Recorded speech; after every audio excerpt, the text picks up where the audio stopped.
door ak li nga xam ne rek moom mooy Ligue 1 bi ak Ligue 2 bi fii si biir Sénégal. Ligue 1 ak Ligue 2 nga xam ne ni ki tey wala Ligue 1 ni ki tey la daal di tëj li nga xam ne moo di phase aller gannaaw bu ñu amee fukki bëccëg ak ñett jile tey jile ñu ko doon tëj ci yooyee match ñu mën a jàpp li nga xam ne ni moo di Stade Mbour mi Tembo ak US Gorée ku ci nekk dugal benn but Jaraaf moom noppi ci daan ñaari tali ñaari bal ci dara ak Tembo kenn jotul dugal ci diggante Ñambour bu Louga ak Génération Foot ñu jàpp yi Tembo ci diggante Jàmbaar ak AS Pikine ku ci nekk dugal benn but ci fàttali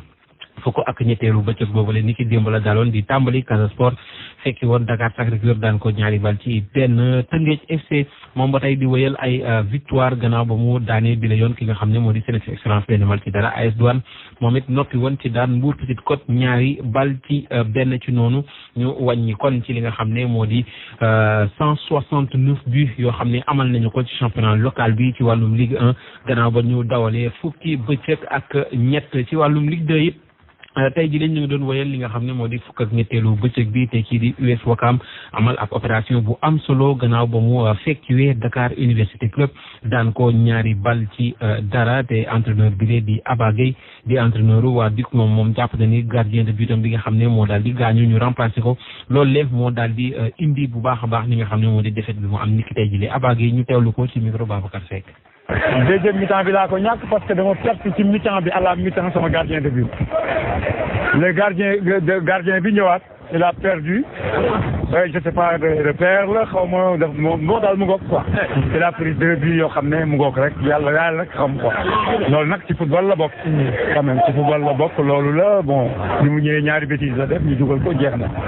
waaw défaite la dañuy préparer waat def il y a encore 12 matchs à jouer mën dinañ dellu si waat incha allah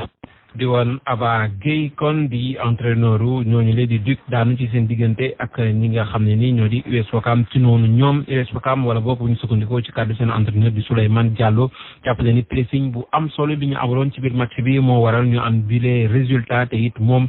Souleymane Diallo ba tey mi ngi amoon mbégte gannaaw ba mu dellu si ci terrain boobu la nga xam ne moo di Ngalandou Diouf Souleymane Diallo kon ñu teewlu ko moom it ci micro Babacar Seck. d'abord damay gërëm xale yi pour match bu ñu wane buñ doon démarrer match bi dañ leen xamal ni match bi dafa am solo bu ëpp bu baax étant donné que buñ ko gagné daañu raw suñu adversaire bi te dañ mën nañ jël ñetteel parce que boo deful attention ñaareel place donc xale yi xam loolu donc ñi ne leen effectivement match bi daal dañ koy waajal ci ñaar fànn première bi mooy dañuy ñëw xool nan la ñuy adversaire bi lu ñuy indi mettre ko benn pression bu ko continuer tànn bu ko deful ñu xaar peut-être deuxième mi-temps parce que xam nañu wax na am nañ taxawaay boo xam ne sur le plan physique dañu permettre effectivement ñu loolu la ñu waajal dañu ne woon dañuy ñëw d'abord duteeloo adversaire bi fekk ko këram def ce qu'on appelle le hard pressing le pressing agressif maintenant gis nañu continuer ko ak ngelaw bi permettre ñu dem à bout ci suñu pressing bi ñu ne xale nag léegi nañ leen bàyyi ba seconde période c'est que on aura dañuy nekk contre le vent c'est que course yi dañuy mën a dem ak passe yi dañuy mën a dem ci cible bi donc xale loolu lañ def maa ngi leen di sant di leen gërëm. oui coach ñu ngi leen di sant Diop ban sentiment nga am ci ñëwaatee tey ak repère oui maa ngi vraiment sentiment de satisfaction la parce que foo xam ne ñaar at yaa fa nekkoon yaa fay dañ di fa entraîner donc nu mu néew di nga defee ay repères te loolu facile de permettre na ma apporter match bi parce que damay xalaat repères yi ma fi yoroon daaw ak dégg donc loolu wàññi na ma coono ci préparation match. ci noonu kon ñu tënk résultat yëpp yi am ci wàllum Ligue 2 nga xam ne ñoom it ni ki démb la ñu tàmbali woon fukk ak ñetteelu bëccëg bi ci mboo ci diggante Jamono Fatick ak Amitié FC ak EJ Fatick mi fekki woon Africa Promo Foot daan ko ñaari bal ci benn kon ni ki tey US Ouakam ñu jàpp ni dafa fekki DUC daan ko ñaari bal ci dara Linguère de Saint-Louis moom it daan ñaari bal ci dara kii di Thiès FC naka noonu Sonacos daan Guédiawaye FC ñaari bal ci dara mi mu fekki woon ke Stade Ndiarème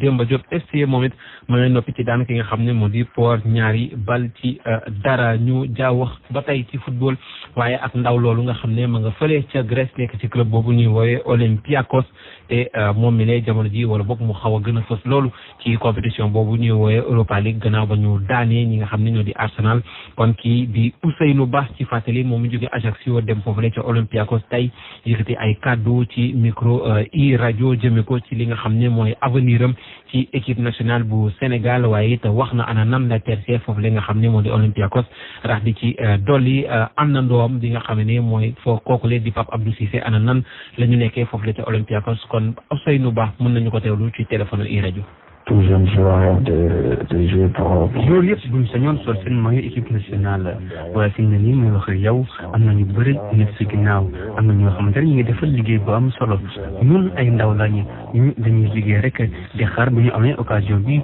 ñu saisir ko ngir mën a wuji ci appel boobu noonu bis boo amee li mu bëgg mooy at mii mooy ma jàppale sama équipe bii di Olympiakos mu mën a atteindre ay objectif am maanaam gagné coupe bi championnat bi waaye it ñu def lu ñu mën ngir mën a sori Europa League. Olympiakos équipe bu mag la at mu jot tey jongante ay jongante yu am solo yoo xamante ne moo ñël championnat bi ak européen yi loolee tax na sax ba mu amee opportunité joué fi xaaruma benn yoon bañ ma wanee ne projet bi am na solo lool ci laa jóg ci samay bagage ngir ñëw fii. Pape Abdou Cissé ak man ñun daanaka ñu bokk benn poste bu ñuy jongante waaye it ku nekk mi ngi def li mu war a def waaye entraîneur bi moo jël décision bi man ak moom li ñuy dund mën nañ ko woowee concurrence senn ndax man moom jàmm lañ seq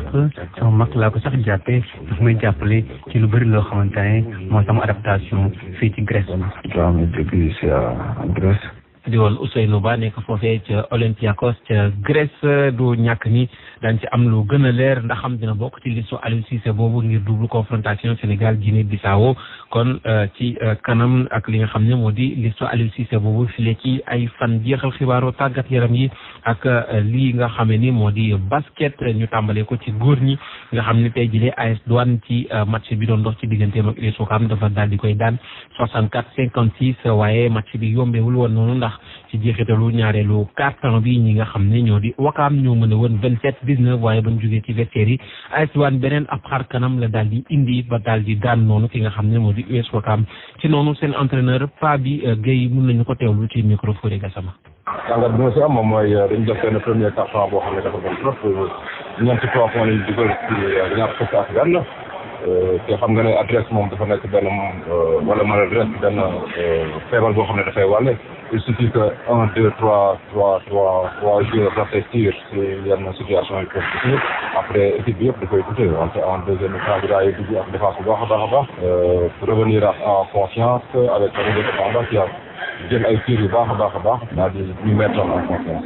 mais gis nañu jamono jii nii AS Douane dafay xaw a am jafe-jafe ci biir match bi lan moo ko waral. tiitaru bi dafa bëri dañuy force basket tiitaru bi dafa bëri basket bi tiitaru da nga war a ñafe bu baax ñax pour mën a vraiment espérer gagner sa match. mais am nañu benn avertissement contre Jean amaat nañu benn avertissement contre Ouakam j'espère que lii jàngat la sinon.